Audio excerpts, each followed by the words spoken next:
What's up? Welcome in. It's the Vikings Squad Show returning on Locked On Sports Minnesota and the Locked On Vikings YouTube channel. Glad you're with us today. A brand new week, Vikings game week, 5 days away from preseason game number 1. I'm Sam Ekstrom. You'll meet the panel in a second. You can find our audio, the Locked On Vikings podcast feed. Very important. Lots of ways to watch and listen. And please comment with your thoughts on this Saturday's game. This is a big day. We've got our preseason fantasy draft for the Minnesota Vikings, our third annual draft. This will get controversial. This will get heated. We also tweaked our 53-man rosters ahead of the first preseason game, plus all the latest nuggets from Vikings training camp. The show today, it's brought to you by your favorites, Game Time. Download the Game Time app, create an account, use code LOCKEDONNFL for $20 off your first purchase. I absolutely used Game Time to get preseason tickets on Saturday. It worked great. Let's meet the crew today on this Monday. Welcome back, Luke Inman. Hey, what's going on? Luke Inman at Luke_Spinman. I got a bold prediction. Brian Asamoah will be the next Viking to have a stint in the octagon after his football career is over. Quote me on that. What's up? I'm Luke. Luke Braun. I do Locked On Vikings, and the net drill in Chicago is now the infamous net drill. Hey, this is Arif Hasan with Wide Left Football. My bold prediction is that Gavin Bartholomew will be the next Viking to be featured on ESPN The Ocho. Inman, is the Asamoah prediction, is that like sad octagon, like Adrian Peterson or Ray Edwards? Well, there's only two to go off of, right? I mean, following the footsteps of Ray Edwards in the octagon or AP with the celebrity boxing match. Those are, I think, the only two, unless I'm missing somebody. But I'm sure there've been others. But yeah, I mean, I can recall. Sad. That's subjective, I guess. You know, who knows? Well, I mean, Herschel Walker, right? Oh, there you go. Yeah. Okay. Yeah. There you go. We got three. Vikings. I was just curious if you were thinking that, because when you were on vacation, he got into it with Will Fries, right? And I thought you were thinking, well, maybe he's good at this fighting thing. Like maybe this is his second maybe that's the career for him. That will work out better than it is so far with the Minnesota Vikings. He could be on the bubble. We'll get into our 53-man in a second, but that might be one of the bigger stories of the last few days since our last show. Chippiness at Vikings training camp. You could see it coming.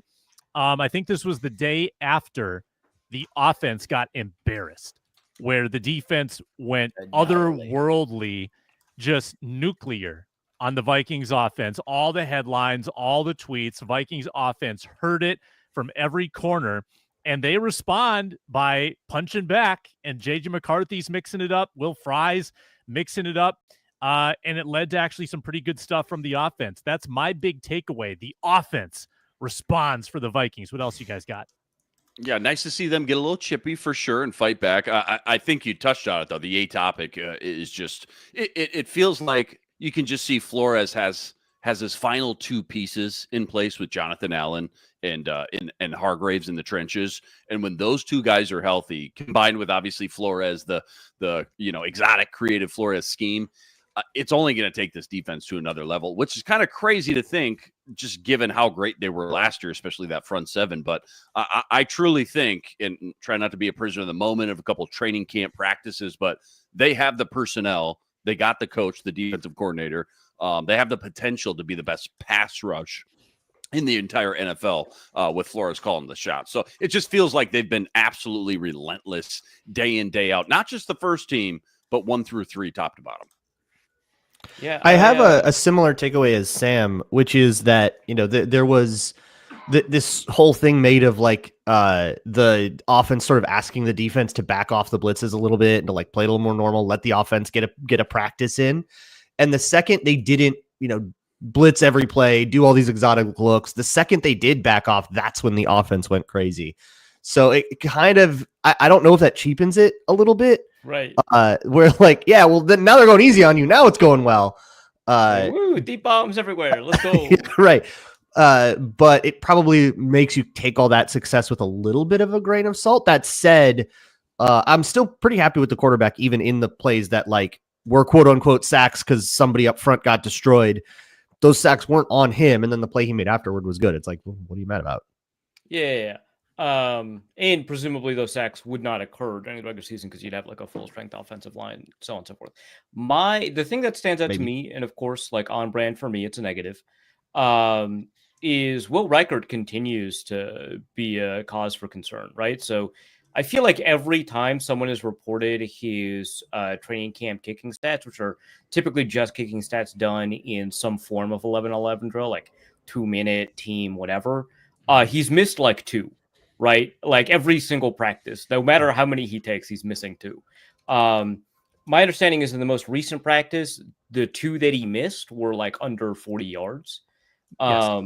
So that's like remarkably concerning, right? Because we've been at this for a long time. We've tracked a bunch of kickers throughout training camp, and typically speaking, kickers do worse in the season than they do during training camp stat gathering time. So, I'm not super optimistic about it. I know that at least a couple of Vikings writers, Matthew Collar among them, is like, hey, well, we can't panic yet. And like, can't we? I feel like we can. I feel like we will. We are. Great. We're Let's doing go. it. Yeah. It's happening. Put it in the title. Change the title, say. The button has been pushed. The panic button has officially been pushed. All caps. Vikings kicker worries. Parentheses again. Bring back Forbath. Where's he at? Bring back Forbath. Hashtag bring back Forbath. Kicker's so silly. Like the egos are so fragile, and you bring in competition, and it messes with the whole status quo. I don't think they're going to bring anybody in. I mean, I think it'd have to be multiple misses in game for that to happen. And are you talking regular season in game or like preseason? I think, but he was like the preseason. best college kicker. Yeah, he kicked in the playoffs. He kicked in Alabama, but he was. Bama. I thought that meant you were definitely going to be good and Nick worth a draft Saban. pickup. And actually, the fact that Do I have to be annoyed about this yet? The fact that he struggled early in his career is a good thing because then he got his brain right. Right. And right. he persevered through it. So, Yes. you don't got to worry. The ebbs and flows. Yeah, man. Yep. Trajectory. He's the next Zane Gonzalez. True. Uh-oh. Oh. He's If you remember Aguayo. Don't even mention that.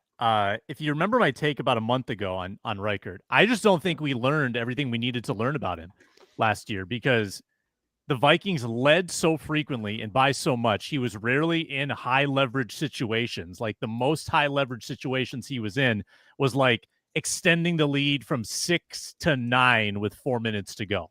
Like not exactly a pressure packed season. I don't know if we've seen him under pressure yet. Do we think he'll get better under pressure? Because like his season long numbers are not good, right? And you're but correct. Also those misses were largely like really like 57-yard kicks. I don't know if we know. I don't know if that's the case either.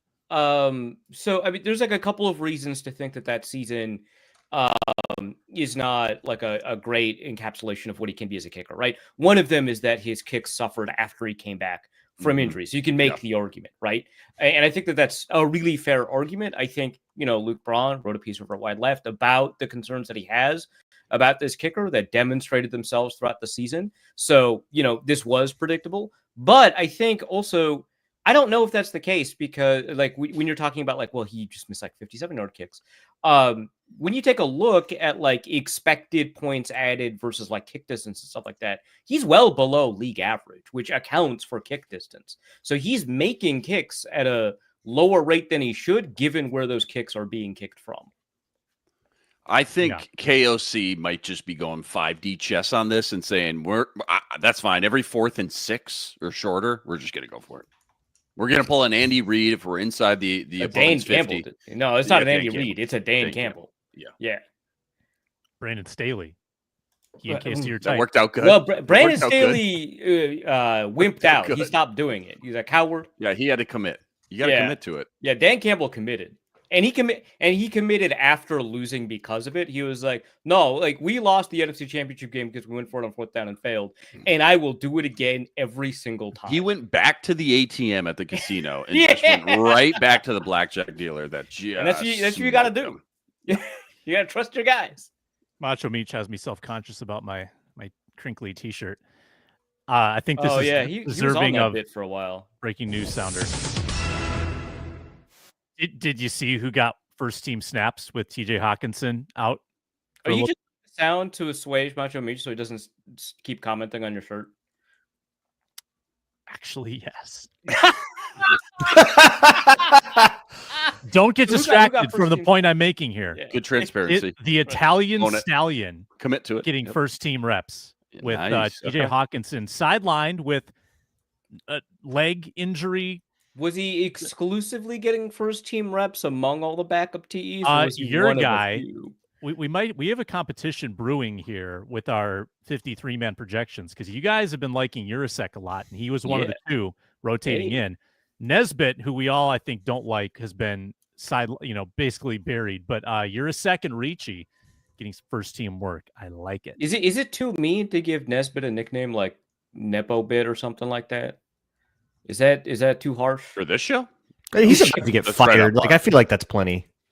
Yeah, that's what I mean, right? Like he's at the bottom of the depth chart. We don't gotta dig in. What was the Hawkinson reason for just a normal rest? Wants a contract again.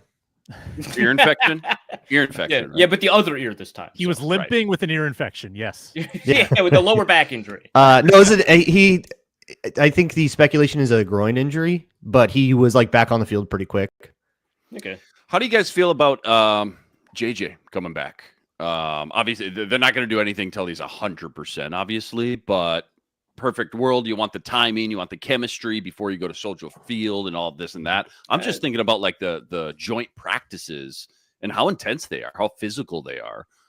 Do you really want to throw him out there for the first time against the Patriots defense in that joint practice? I don't know. I'm just curious. I think it's going to be yeah, go ahead. It depends kind of like on the nature of the injury. We just don't have access to the information we need to be able to, but like based off of like my guesses and inferences and all that, right? It's not that serious. I think that the chances of re-injury are the same whenever he does come back than if he had never been injured at all.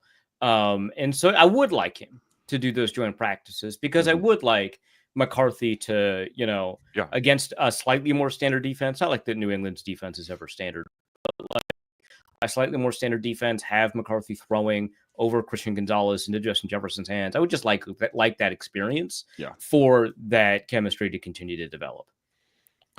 So I'm looking right now. He gets Who's their defensive coordinator? They got Vrabel, head coach. Who's their D coordinator now?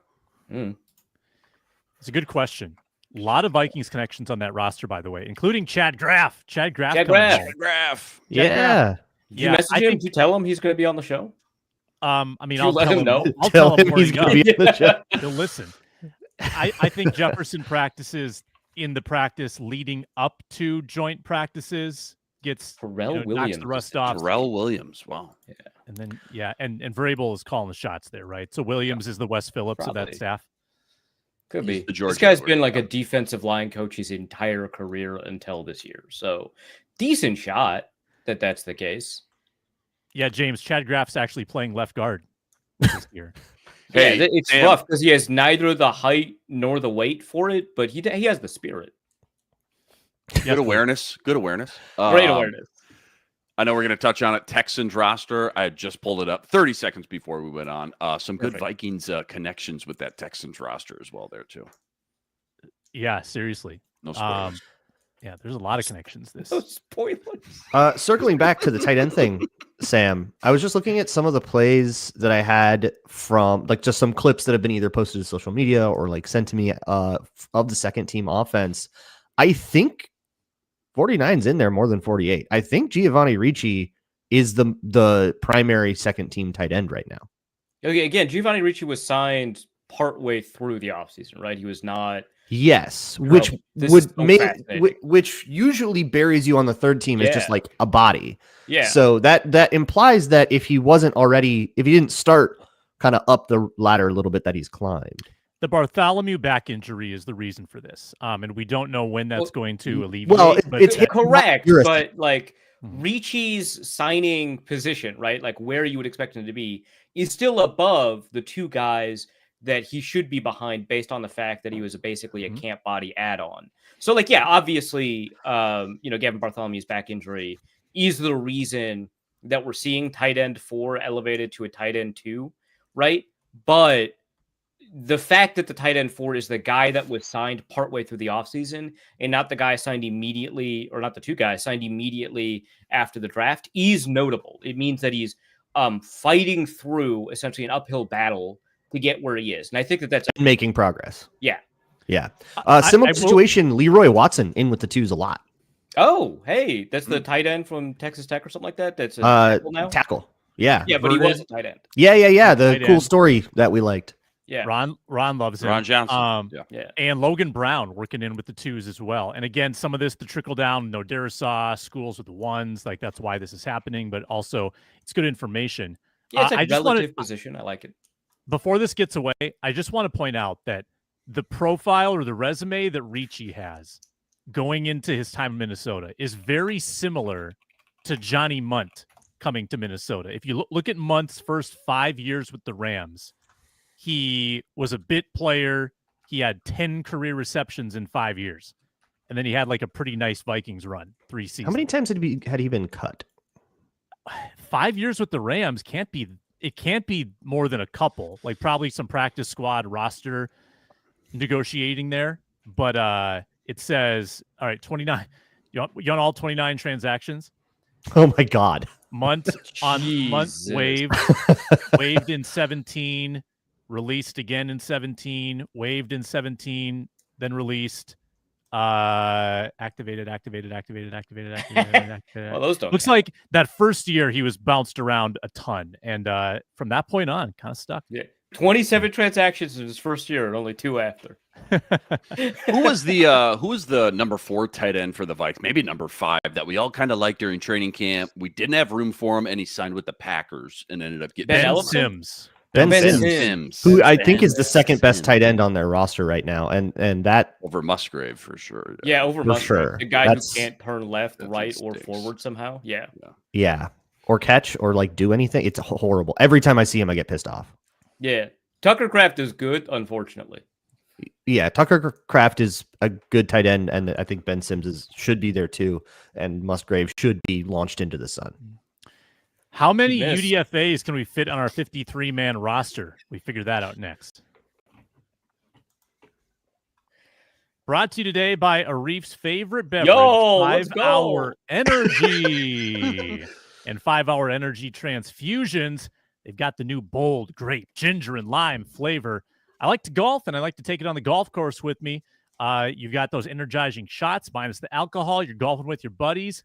You got the sunshine. You're sinking birdies, or in my case, bogeys, and the vibes are really good. Golf's all about the good times. When you have a good group of 4 playing 18 on a late afternoon into evening, that's Inman's favorite time to golf, is in the twilight. Grape, ginger, lime will enhance the experience. I promise. You don't have to go chasing down the bev cart because it only comes around like every 2 hours. If you go to 5hourenergy.com today, that's the number 5hourenergy.com. Use my promo code LOCKEDONGOLF to receive 20% off your order. Offer only valid until September 30th on one order. Cannot be used with other promotions. The code is not good on subscription orders. Did that say 230 milligrams of caffeine in the corner there, Sam? Is that in the material? Don't get too excited now. I'm at Costco Business Center right now.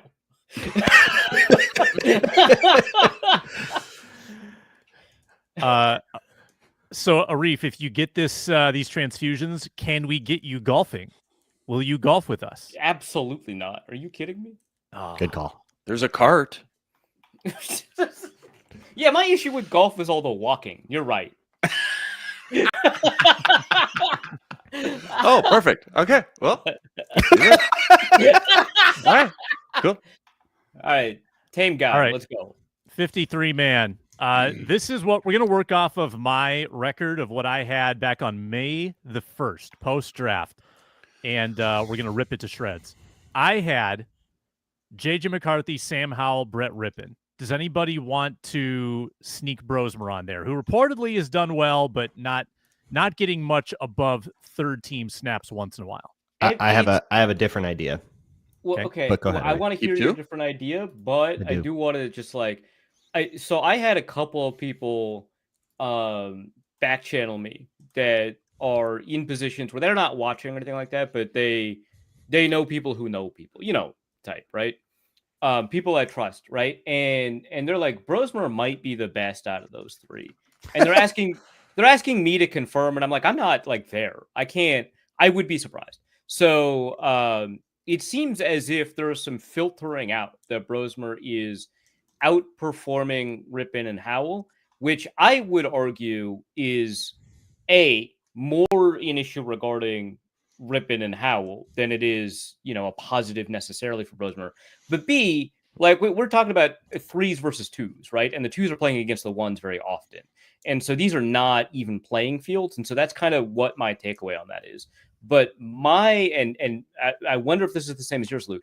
My proposal is that they trade for Kenny Pickett, who I don't think is good. Don't get me wrong, but I think he's a better backup than these three guys. And then two of them, including Brosmer, are on the practice squad, either Howell or Rypien. Joker style, break a Q stick, drop it between the two of them, see how, figure it out. That's a Dark Knight reference for all of the alphas in chat, Gen Alphas. I love it. For all the alpha males in chat. All the alpha males in chat. Arif is often addressing. Right. Yeah, I'm constantly in the manosphere. That's what we call it. Yeah. Yeah, for sure.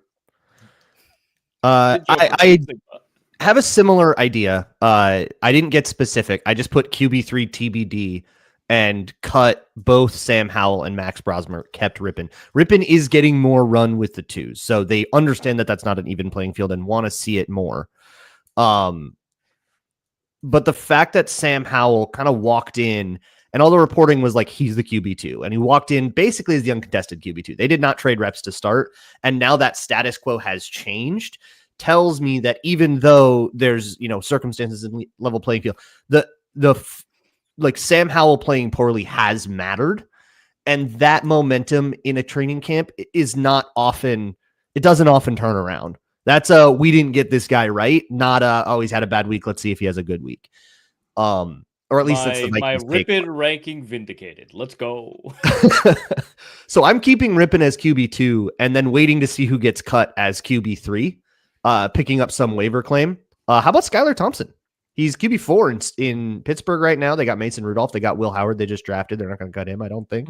Aaron Rodgers. How about Skylar Thompson? Importantly, he's good friends with Teddy Bridgewater, so that's important. True. That is important. Yeah. Sloth says ideally we should try to get Patrick Mahomes for a quarterback too. I like the way you True. Sloth.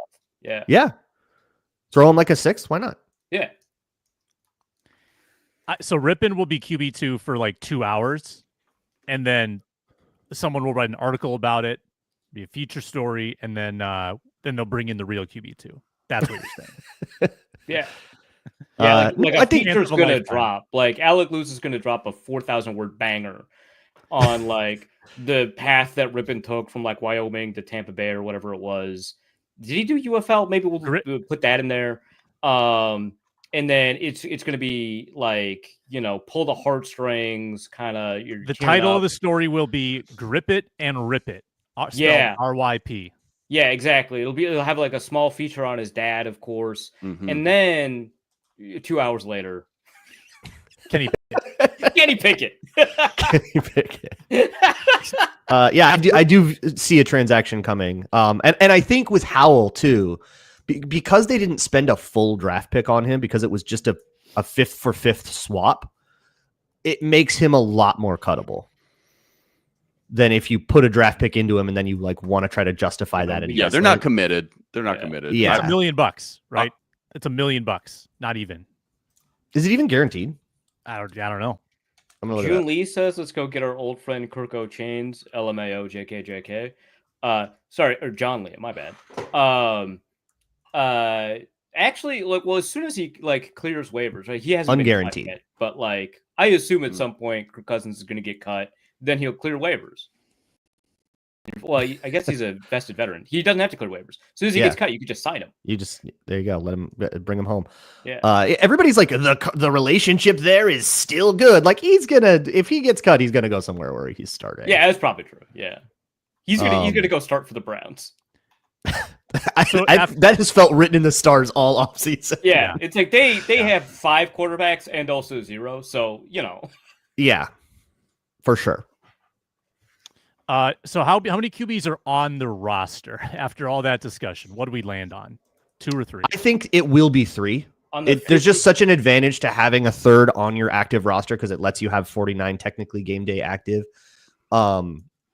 or 47 technically game day active. Like, I just think that they will choose 3 no matter who they are, and putting your third guy on the practice squad just doesn't make a lot of sense, like roster math wise. Yeah, and again, having a fourth in the building feels for like people who are unfamiliar, that's the emergency quarterback rule, the third quarterback rule. You get added to that, but that guy can only be the third quarterback if he's been on the roster all week. He cannot be a practice squad game day elevation. That doesn't count for the third quarterback rule. So just for people who are unfamiliar, I'm sticking with 4 backs, and I'm sticking with Chandler. I'm not ready to give it over to Stewart yet, or Scott. You guys differ? I'm giving it to Scott. I'm giving it to Scott. I think Chandler's had his time, and there's a team control angle here. Xavier Scott has flashed, and he's going to get a lot of preseason opportunities. But this is one that can really easily change after the first actual preseason. Yeah. Inman? Yeah, I'd go Scott. I'm just thinking about all those running back performances over the years that have excited us. You could smell the Mike Boone in the air. Yeah, Mike Boone, Jordan Todman, Rock Thomas, Joe Banyard. Joe Banyard. Yeah. We had some good running back. McBride. Man, McBride was supposed to be in that mix. He was supposed to be. He was a guy. Story time. So Inman's on vacation last week. I get one text from him all week. Of course. Hendon Hooker's box score from the Hall of Fame game. Macho Meat. 0 service. Just found a bar in the middle of the woods. Yeah. Hendon Hooker, who is behind Kyle Allen, by the way. Which, by the way, okay, so Kyle Allen throws 2 picks, and Dan Campbell is like, you got to play through it. That's probably the right call. It was the right call. Be your backup QB. It was just so funny that Dan Campbell was like, no, we're going to rely on you. You got to play through it. And the thing is, he did. Like, he looked pretty good after that. By the way, this is where I think Kenny Will Pickett Riker. ends up. It's the Will Riker, yeah. If Kenny Pickett doesn't end up starting in Cleveland, which I still think is like kind of going to happen, I think a Braun ends up in Detroit. Do you think, Sam, please, do you have the box score pulled up? Will you just read it? No, I think they like him. I think they're going to keep him. Hendon Hooker, I believe, was it 3 of 6? 3 of 6 with a pick. With a pick. And what, like 12 yards? 12 yards, and I think 3 sacks. Wasn't good. 2 Wait, sacks. so he has net negative passing yards then? If you 18 yards. 2 sacks. Rating of 16.7. So he dropped back 6 times. But he did rush 3 times for 9 yards too. See, that's what people don't talk about enough, you guys. that part, okay, you laugh, but like that. Where's Joe Milton this year? Speaking of, where is Joe? He's still in New England. Cowboys. No, Cowboys. He's not in New England. Cowboys. Yeah, because they traded him. They he had the one game against the backup Bills, right? Which is obviously not a knock on the Bills. They just had already done well enough. They just put their backups in the game. Joe Milton goes off, and suddenly he has trade value, and the Cowboys trade for him, I think, more than what his draft pick value was. The Cowboys absolutely love to overpay for terrible quarterbacks. It's so beautiful. Hey, do you think they might be interested in Brett Rippon? They could, anything could happen. Possible. Who knows what Jerry Jones is up to right now? Rippon for Parsons. He's like on full tilt about Micah Parsons. I think if you call him at the right 3 a.m., you could get anything to happen. That's true, actually. Yeah. Hey, can I just steer us to this? Jordan Addison Another likely Luka trade has hit Dallas. A likely Addison suspension. How are you shaping the receiver core on cut down day with Addison not being part of it? Oh, true. Oh, yeah, I got to make a change. So you got your big 3. He's not going to count, is he? Well, without the big 3. Okay, Without the big JJ 3. Nailer. Yeah. I'm pretty high on Rondale Moore right now, as long as he's healthy. You know, I'm gonna give it to Lucky Jackson. Tim Jones. That's easier 1, if there's not 2, a spot being 3, taken. 4. Yeah. Tim Jones. And then pick your poison, pick your flavor. Yeah, I guess Ty Felton has to make the team. Is that he has is that to, where we're right? at? So I'm gonna go. Obviously Jefferson Naylor, and then I'm gonna go Ty Felton, obviously, and then Lucky Jackson's my 4. So I have to decide whether or not I'm getting 5 or 6. Right? Tim Jones is a special teamer. Maybe maybe that's the reason you get the 6. Mm-hmm. But there's that. I don't know that we have as many good defensive back special teamers as we do receiver special teamers. So I'm going to go with 6 wide receivers. So I'm going to go Tim Jones. And then deciding between Rondale Moore and Jashawn Jones, it does seem like they like Rondale Moore. It does seem like that. So I'm going to go with Rondale for now. I also think Rondale Moore has enough guarantees in his contract to like dissuade a cut. It's not like an end all be all or anything, but he's also seems to be playing pretty good. So I think he's a pretty easy lock. Yeah, I'm going Lucky Jackson and Tim Jones. I'm going with 6. I think I have the same group as Arif. Yeah. And then like once when Addison comes back, that's when it's interesting. I think Lucky Jackson. I actually think it might be if Tim Jones is the primary punt gunner, then he makes the team in a Trent Sherfield sense, right? And you're you could even have 7 receivers, but one of them's Tim Jones, and it doesn't really count like Dan. Dan Chisna, or what was it? What did Ron say last time? Chisenta. Jacinta. Dan Jacinta. But yeah, I think Lucky Jackson is like really close to being a roster lock the way his camp has gone. You need to see it in the preseason. If it doesn't happen in the preseason, then it doesn't like solidify. But like seems to be very high up in the regards. He's very firmly a second team receiver. Seems like he's having his Tristan Jackson moment where he's just going to make it without drama. Yeah, and I think that's fair. I just think that when Addison comes back, I think you view it from the angle of who's most likely to clear waivers / stick around on the practice squad. And I think it's Lucky Jackson more than Tim Jones. That's my guess. I could be wrong. That's why I'm saying maybe keep 7 when he comes back. Plus, in the middle of the season, it's easier to get away with that stuff. Yeah. Let's continue this, and I got about 3 more 53-man questions on the other side of this break. We also have our preseason fantasy draft that will follow. Be right back. We're brought to you today by Game Time. Just use the Game Time app. I found $3 Vikings Texans tickets on Saturday. You're going to bring a 4 and a 5-year-old to a football game. That's a good entry point. So that's what we're going to try. Thank you, Game Time. Thank you for the decreasing prices on the tickets. Thank you for showing me the panoramic view from the seat. And we toggled on the no hidden fees so that we knew exactly what we were paying. It was very convenient. When you save money on tickets, feels good. Then maybe you feel like you can splurge on food or drinks at US Bank Stadium. Game Time makes all of that possible. Very simple, very fast, very convenient on the Game Time app. Prices get lower for those last-minute deals as you get closer to the opening kickoff. Check out Game Time zone deals as well for the best seats in a given section. And just take the guesswork out of buying tickets altogether. Download the Game Time app, create an account, use code LOCKEDONNFL for $20 off your first purchase. Terms apply. Again, create an account, redeem code LOCKEDONNFL for $20 off. Download the Game Time app today. Last-minute tickets, lowest price guaranteed. Predictions on how long your boy lasts at the stadium with a 4 and a 5-year-old in tow on Saturday. We got over under 1.5 quarters. I'm going to take go the over. I'll take the over. I have faith in you. Yeah, I think the over's okay. Sam, you I sent might me fall some, asleep. That's all right. some gritty clips of them in the backyard. I think they're going to be dialed in. I think they're going to be locked in. Yeah. I haven't told my son that Justin Jefferson's not going to play yet, though. He'll be on the sideline, though. You can point him out. If we can get the binoculars going, like he won't know the difference between him playing and not playing. Yeah. Just point at Ty Felton and be like, no, that's an 18. Good point. There you go.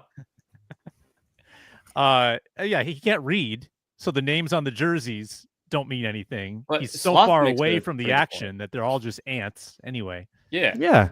Sloth Yeah. makes a good point. If you give them a 5-hour energy, they'll last through the first drive of the third quarter. Hey-o. Hey. I got the postcast after the game to get back for too. That's If we 2 can- 5-hour energies. One for the kid, one for you. All right.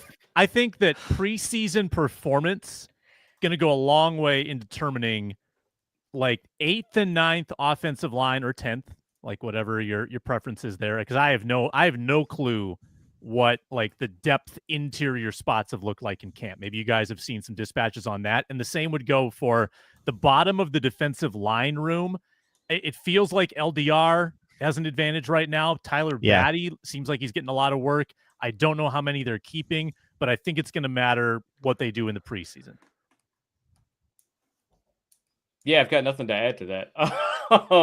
It's tough, right? Because we just went like 6 wide receiver with a conversation about going 7. And then we're looking at this offensive line group, and there's 3 tackles that are interesting. What do you do with that? And then figure out kind of that interior group.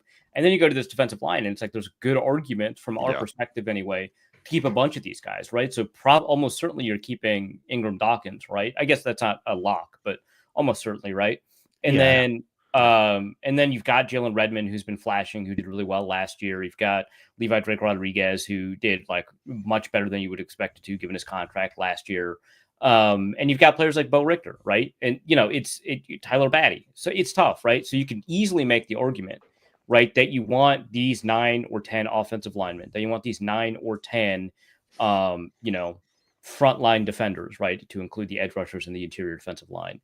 And now you're out of roster spots, right? It's like, well, you gotta have a fullback. Okay. Well, you gotta have at least 3 running backs. Do we need a long snapper though?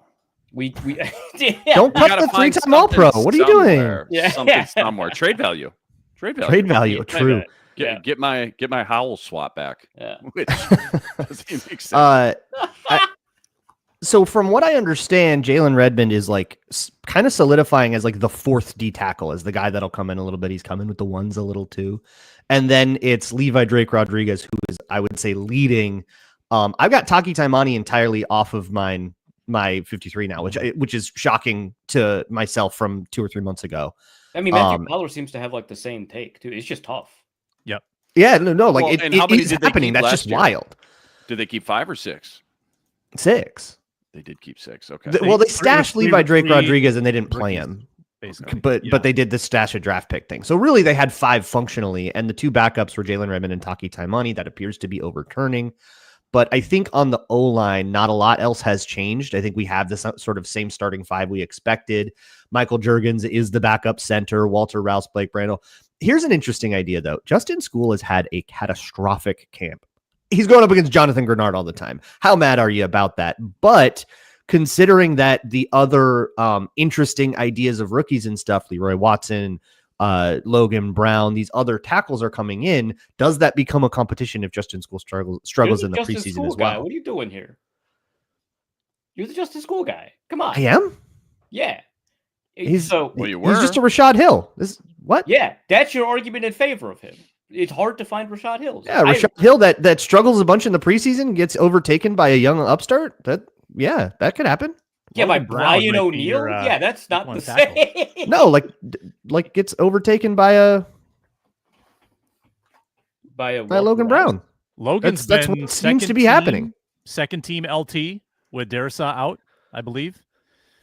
Again, we think he dropped because he punched a guy at Wisconsin. Maybe he's actually really good if he just doesn't punch people in the face. He didn't start for 3 years at Wisconsin too. Yeah. Vikings got a steal.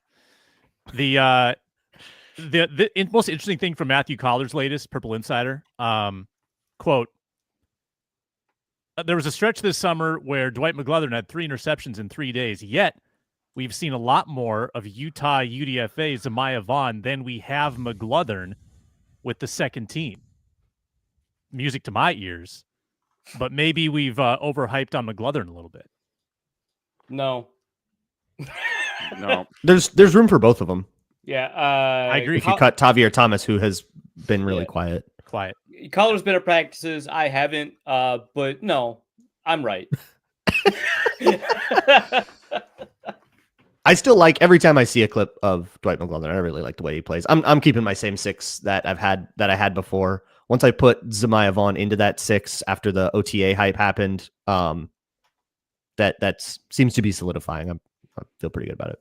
Yeah, it's tough because we can't find known special team aces among these defensive backs in the same way that we can for the receivers. So it's kind of easier to thin that crowd out a little bit.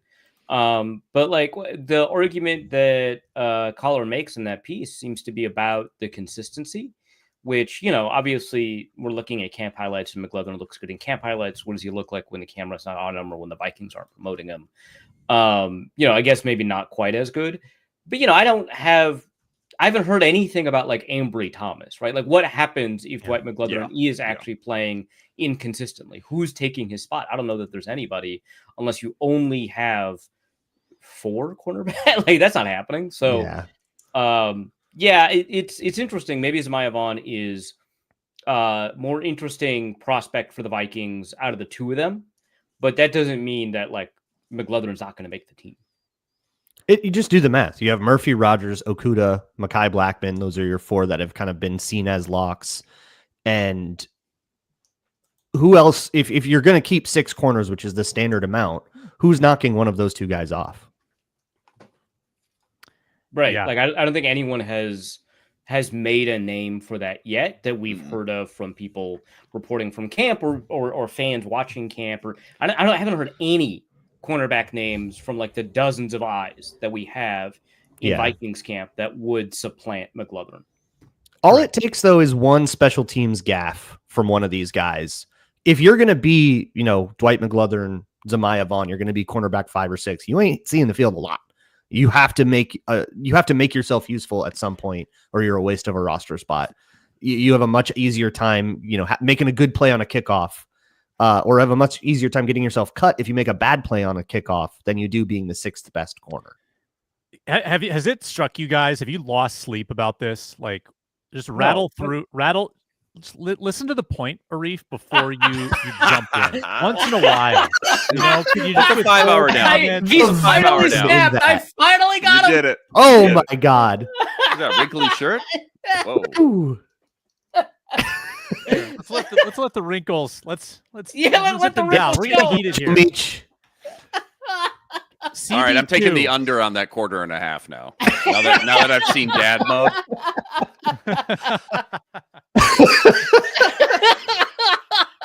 Definitely not going to see a 1.5 of the game. We might be like in line to get nachos for half of that. CB2 has a camp injury and also a gambling suspension on his record. CB3 coming off I guess not even, he's CB4. Blackman coming off a torn ACL. Okudah coming off 5 years of whatever it is he's done.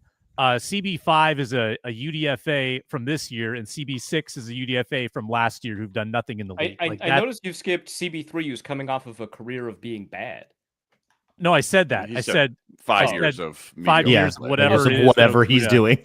Yeah, whatever. Okay, that's fair. No, it felt like Kassam was the Okudah guy, and I just missed that part. I was like, hey. No, I'm self-aware enough to understand that Okudah is not your ideal starting cornerback. Let's get into our preseason fantasy team draft. I'm so excited for this. It's the 3rd annual edition. I think I've got a championship. Inman has a championship.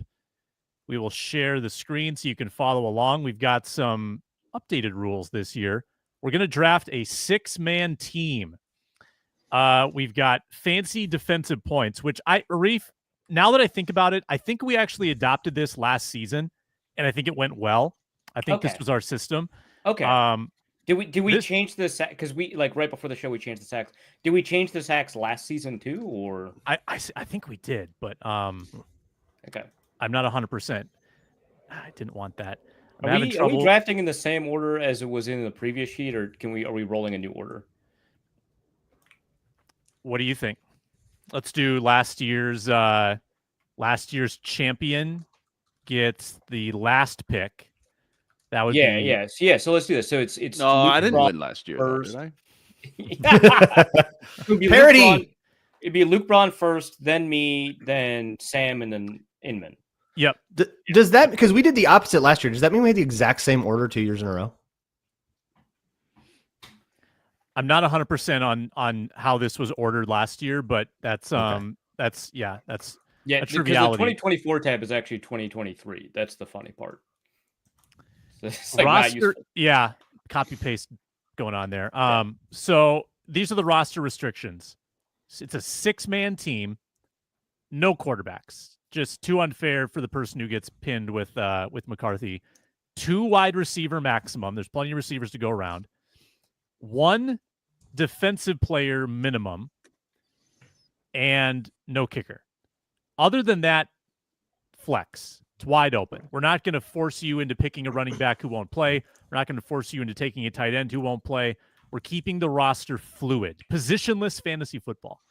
It's like a Prize Picks play almost. Kind of. More like the famous Dutch soccer team of the 70s, Total Football, as you all know. So Luke Braun gets 1.1. First pick, first round. There is a premium on tight ends and running backs. I will say that.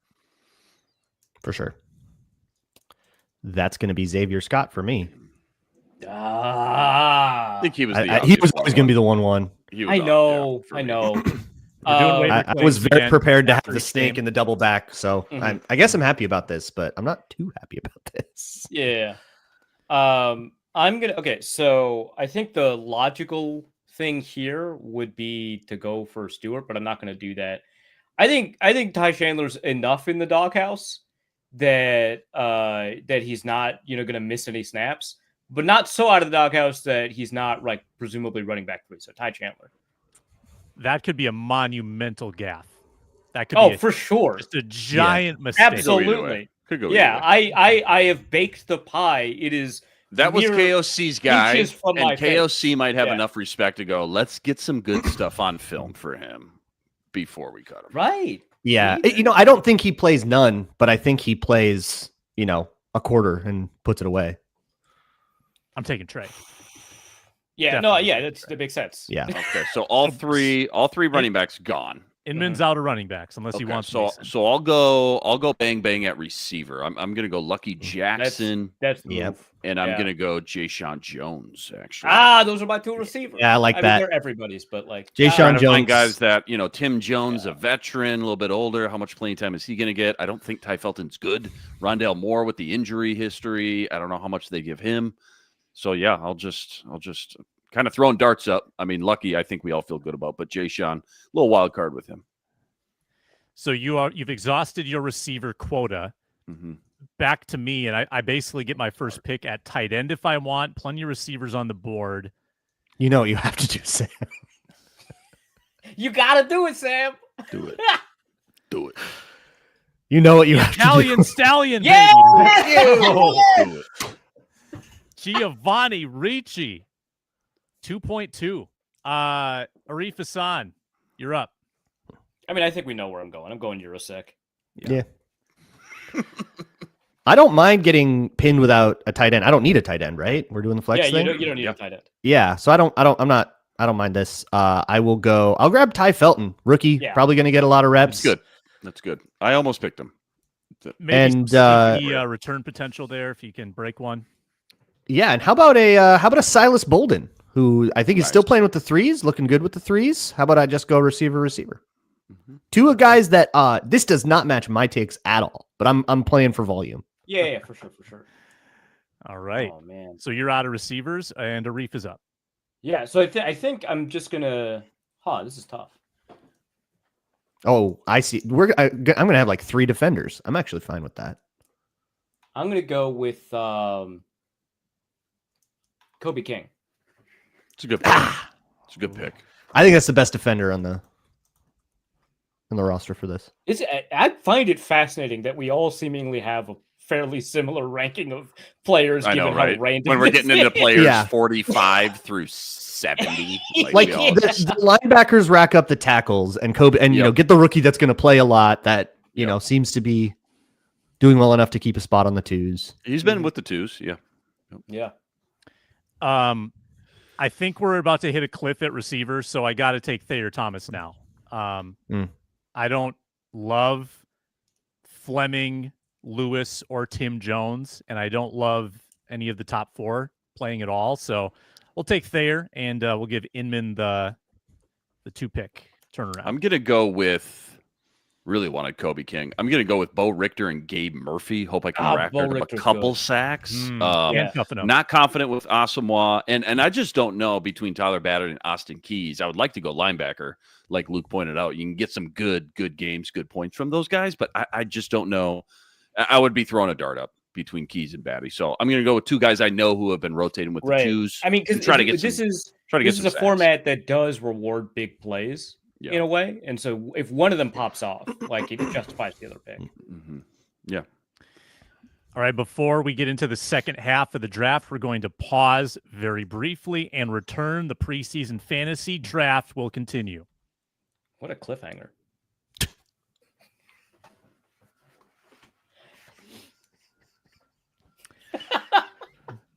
And we're back. We're in the 4th round, preseason fantasy draft. I'm up. Last time on Viking Squad Show. Previously on Lonnie.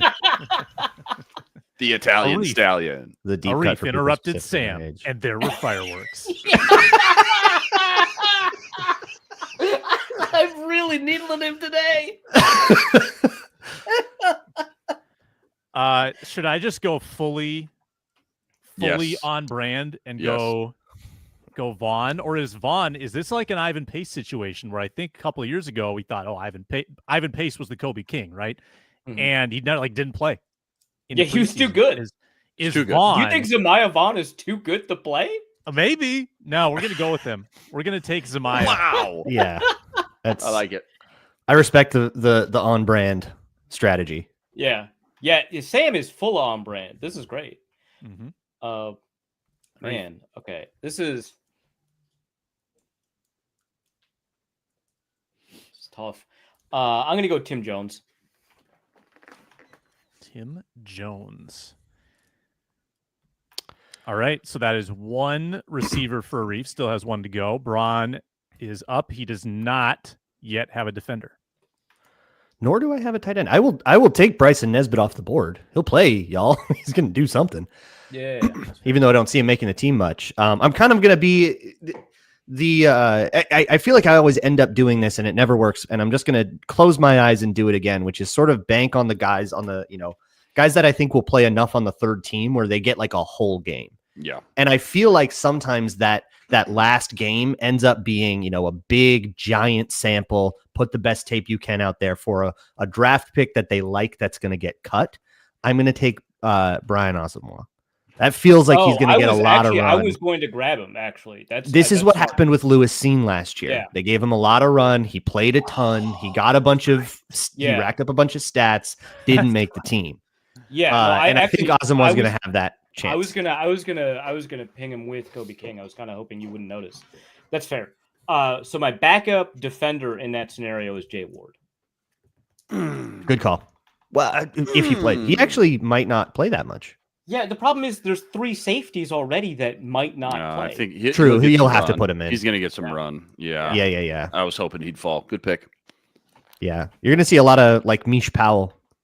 Yeah. And they did just sign a 6th safety, so they have a duo that can play a lot. Yeah. Gervarius, right? Gervarius Owens. Yeah. 5th round, my 5th pick. I do have receiver available, but I think I got to go defense again. How about Tyrion Ingram-Dawkins? Sure. I don't think he's so far up the depth chart that he's going to be immune to playing. I think he'll play all 3 games. He's a rookie. They want him to get his feet wet. Tyrion Ingram-Dawkins. Luke is like slamming the table right now. Luke is final 2 picks. Storming out like Mike Zimmer in 2021 when they picked Kellen Mond. Ah! Oh, boy. Will he be as vindicated? I hope so. That means Tyrion Ingram-Dawkins is good. Give me McLovin. Anybody take him yet? Dwight? Nope. Okay. Go for it. McLovin? McLovin, yep. Nudie McLovin.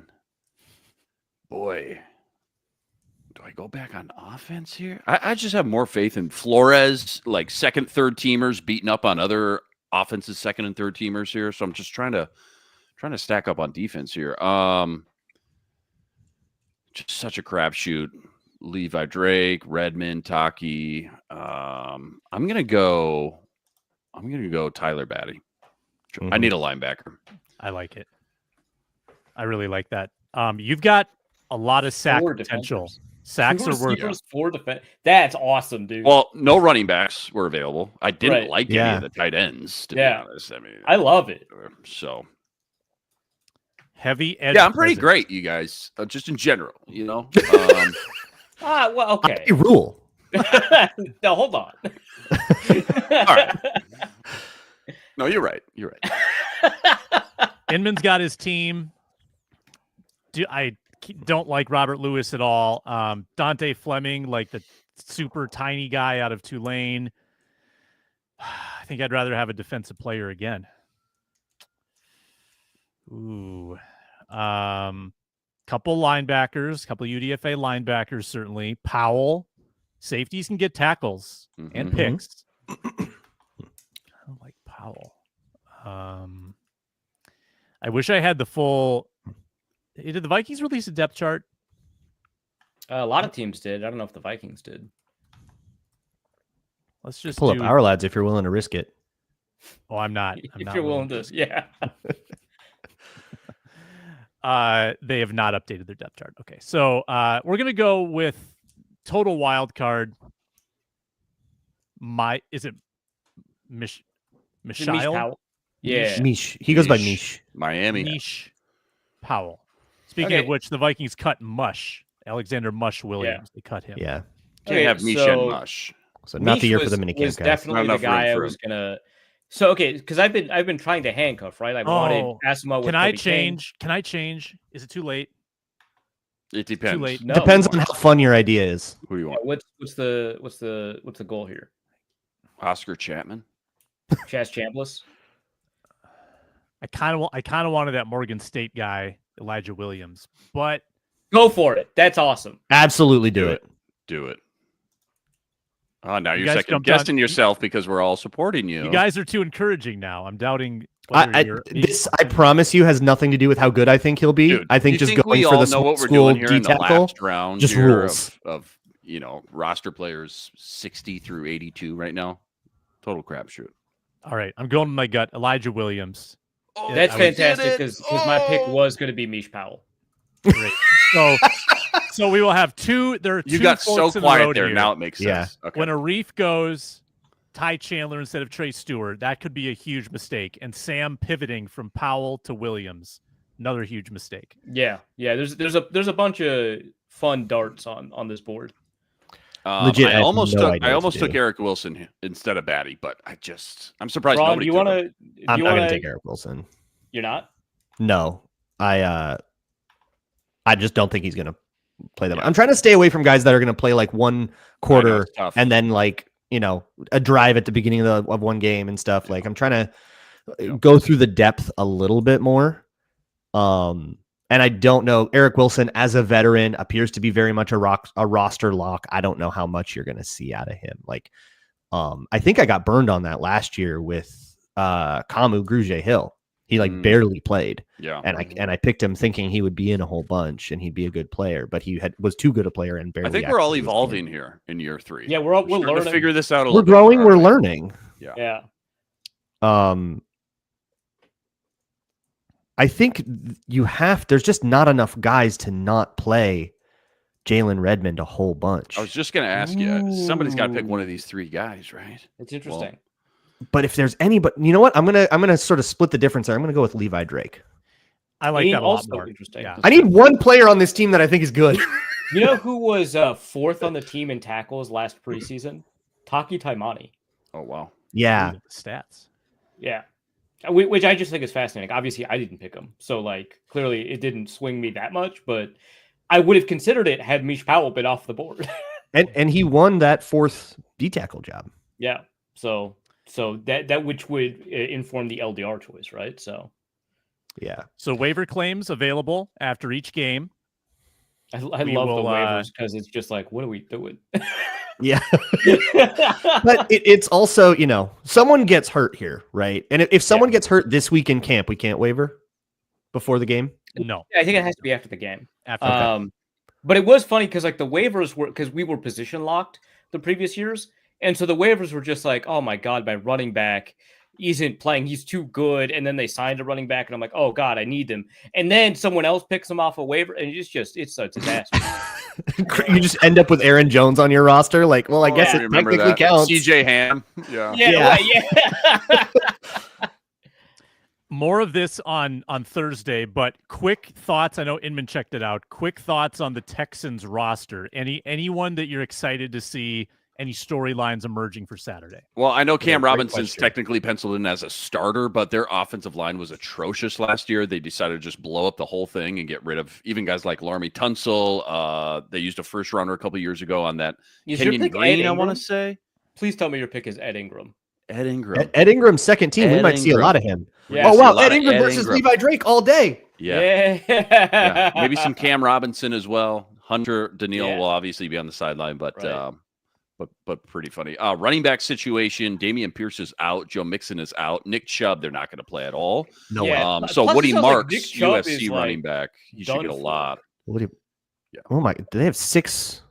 They have 7 running backs in the Yeah, building. they got a lot of running backs. Oh, what Wow, up, that'd be Irv Smith? Hello. Yeah, they got Irv Smith. Wow. They also have Ogunbowale, the lesser of the two Ogunbowales in Dare? professional sports. Yeah. Yep. They've got Gopher, Daniel Jackson, Gopher, Ariante Ursary. Daniel Jackson. Their wide receiver That's room nice. is like stacked like with Daniel 2s Jackson, and 3s. That's nice. Lake and Tomlinson still in the league.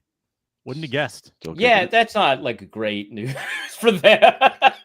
Their line is a like bizarre abstract art piece. Yes. I have no idea what That's they're such doing. a great way to put that. It's like Titus Howard and 4 others, and Titus Howard is not good enough to be the lead member of this band, right? Yeah. Yeah, Well, they Titus used Howard and like a Cam- second well, on Lakin's Juice okay. Scruggs from Penn State. And they thought he would be the center. He's not even starting anymore. Yeah, Jared yeah, Patterson Jared from Patterson. Notre Dame was Yeah. like a day 3 guy. He's leapfrog Juice Scruggs. So like it's just been an absolute mess. Yeah. So Clearly they think they have a rhyme and a reason to how they put this together. But you're totally right, Luke. On we paper, just have I don't to know be- what I'm looking at.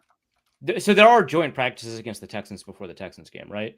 No. Okay, never mind. I was like, we have to be careful to not over-index for how well the defensive line performs against this unit. There's a fun Yeah, right. connection. I think it was Mish Powell, who like would not be here were it not for Brevin Jordan. Brevin Jordan like put in a good word for him at Miami and helped him kind of accelerate his career there. Really fun connection. Those two are great friends. Might have a jersey swap after the game there, but they'll probably be on the field around the same time too. You could see a really fun, buddy on buddy tackle. Nice. McCarthy 2 drives, over under 2.5 drives. Under. Under. I think 2 is probably the right number. Mm-hmm. I feel the same way, 2. But I do think he plays. Yep. That's Two quick Thor three- Nystrom reporting. 2 quick 3 and outs. JJ McCarthy will play. Get his baseball cap on. And I have a feeling that Thor Nystrom would have JJ McCarthy sources. Like Yeah. someone's friend would reach out to He would be the guy. Yeah. to the Yeah. militant defender, He's like, hey, so you're the guy that's calling him Tom Brady, right? I got something for you. Yeah. So the Many play, such the cases. order will be handoff to Chandler, 4 yards. Chandler misses the hole, gets tackled. Bootleg to Nesbitt, 5 yards, 3rd and 1, and then they'll hand it off and get stuffed. McCarthy. Hand Tush it push. off. It comes off. Tush Hand it off to Bryson Nesbitt, 1 yard. Jet action with Lucky Jackson blown up. Oh, but wait, he stays up. 40, 50, 40, 30. Go! Oh! Expect a text in real time for me in the group. Are you sure it's going to be in real time and not like 4 days later? Nah, whatever. Text from Ekstrom. What happened? My kids are running through the concourse. I've lost one. Haven't watched the play. We'll give the kid report on the post game edition of the Vikings Squad Show. That'll be Saturday at about 6 p.m. Tune in to hear the hijinks. Ron will be on. Braun will be on. Myself and Inman. It'll be a lot of fun after every game. Check it out. Used to be called the Postcast. Now it's just all the Squad Show. It's consolidated. Branding, marketing, business, Synergy, collaboration. We'll be back on Thursday. More Texans preview, more 53-man Nuggets, and much more coming out of Vikings training camp. We got you covered here. Regular season starts in a month with Eagles Cowboys. Can't wait. Big thanks to Inman. Welcome back. Arif Hasan, Wide Left Football. Luke Braun, Locked on Vikings, and I'm Sam Ekstrom. Thanks for the comments. Thanks for the comedy, and we'll talk to you next time.